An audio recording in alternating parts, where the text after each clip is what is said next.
appears to have suffered an injury to his right shoulder, but in this instance, it's preventing him from being able to continue. That's where JJ McDONAGH reached for the shoulder. And we understand that is the issue which has curtailed his involvement in the super middleweight bout that was scheduled for 10 rounds. So Chris Eubank Jr. gets back to winning ways. He was in against a rugged game opponent, one who came forward with plenty of ambition. So it's another win for Chris Eubank. He now improves his record to 27-2. And let's get the official announcement now from tonight's MC, David Diamante. Ladies and gentlemen, at the start of round number 4, the red corner retires. Referee Jörg Milka calls a halt to this contest. Your winner by TKO, Chris Next Gen Eubank Jr. Well, given this man's aggressive boxing style, his punch-picking ability, his family name, and his box office appeal, he is never far away from... I like this Chris Eubank Jr.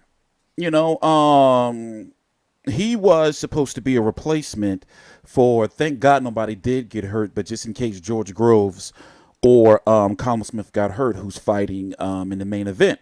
Right now it's September the 28th, 2018, 3:10 p.m. Eastern Standard Time outside of Philadelphia, and we're getting World Championship Boxing on a Friday afternoon here in the States.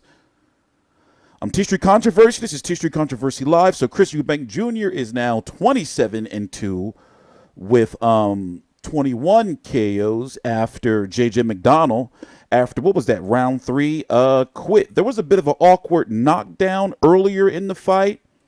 Let's listen to Chris Eubank, hear what he has to say. We're going to talk about James DeGALE, too. No. Just clear up what happened. It's his right shoulder, I think, correct? So he says. You know, you're not convinced? Not really, but, you know, it is what it is. You know, I've been out of the ring for 7 months, and this was my opportunity to shake some of that ring rust off. You know, it was a good fight while it lasted, but obviously the going was too tough for him, so he quit. Is that why you think that's the real reason, then, that the going got a bit tough? I believe so. You know, I was starting to land at will.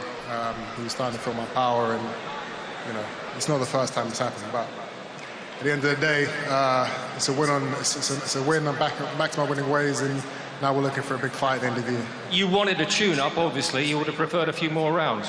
Yeah, for sure. You know, I caught him in the first round, and to be honest, you know, usually I would have gone into destroy mode and tried to take the guy out there, but you know, I wanted the rounds, so I let him recover.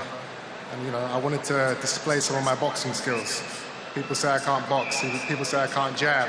So I wanted to show the haters and the critics that, you know, there's a different side to Chris Eubank Jr. Well, just stay there for a minute. JJ, just come in, because Chris has said there, he said that he feels you were finding the going too tough. No, if I thought the tough was going, or if I just come in just for a payday to fight him, I wouldn't get up off the ground. I wouldn't say this in front of all the world. On my kid's life, I never did no sparring, only with my brother. I had a bad shoulder injury. I took the fight. I knew he was a great boxer. Pleasure to share the ring with him. No one is tough enough for me to finish off a fight. If I was able to fight on, I would fight on. Sorry for that. I got no sparring. People didn't know if I'm telling lies. They'd be watching now. If I did spar anyone, I wouldn't swear on my kid's life from that. What happened then with the shoulder? I hurt my shoulder through the second round. I couldn't use it anymore. Why wait for a beating and a half then off him? This is my good arm to fight with. Your job to keep him off. From there on, he was going to destroy me then, wasn't he? No point holding up for a beating, is it? Thank you for clearing that up, Chris. We're fighters. You know, your shoulder's bad, I understand, but you've got to pull through these things. That's the only way you're going to make it in the game. Not if there's another 7 rounds left. I'd like to see you, if you were this old shoulder, in the first round as bad as mine, would you finish off in 7 rounds with me? Maybe I look in my second professional fight, I fought with one arm for the entire fight. That's how much I wanted to. Yeah, that's Get out of here with this bullshit. A journeyman that he could beat with no hands. So it's a difference in this level of boxing, fighting with a bad shoulder. And this, listen, I don't get arrogant or ignorant. We're not here because I know one bit afraid of you. Anytime. Guys, let's not have the fight I'd have again a a straight second no time. in one hand. Let's not have the fight a second time, guys, please. Thank you very much. Thank you very much. Chris, just a final word, because you are looking for another fight, obviously, before the end of the year is finished. Give us a clue, because James DeGALE has been mentioned. That's definitely a fight I'm looking forward to, trying to make happen at the end of the year. You know, that's the great thing about the situation right now. There's so many big names, there's so many great fights out there for me to have. So, you know, we're definitely looking to get one of the big marquee names in the ring by the end of this year. But let's also, I suppose, show some respect tonight as well for JJ, correct? I mean, yeah, sure. Congratulations. That's some crazy shit right there, right? Let's go back and look at that knockdown. Now, obviously, you know, I can't show you the whole fight. A lot of people get pissed, you know, but just be happy that I'm able to show you certain bits and pieces. We've been hearing about either Chris Eubank Jr. versus James DeGALE, James DeGALE versus Jesse Hart, James DeGALE versus Billy Joe Saunders.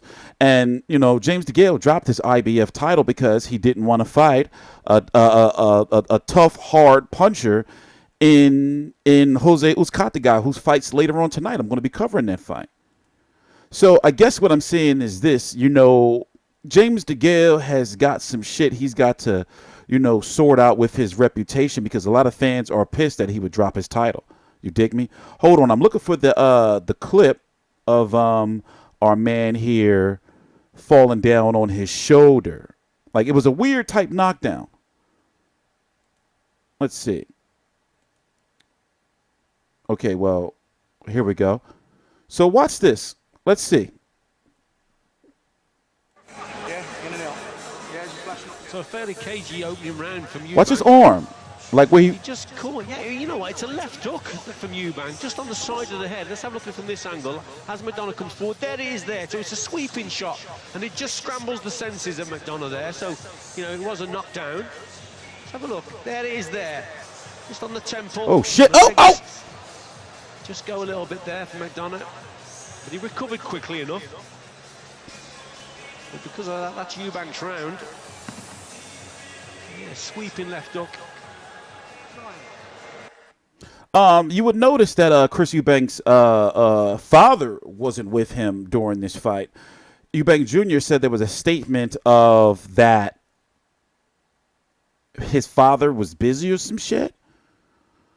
Also, Eubank Jr. is supposed to be getting a new trainer, maybe Floyd Sr., who he's been working with.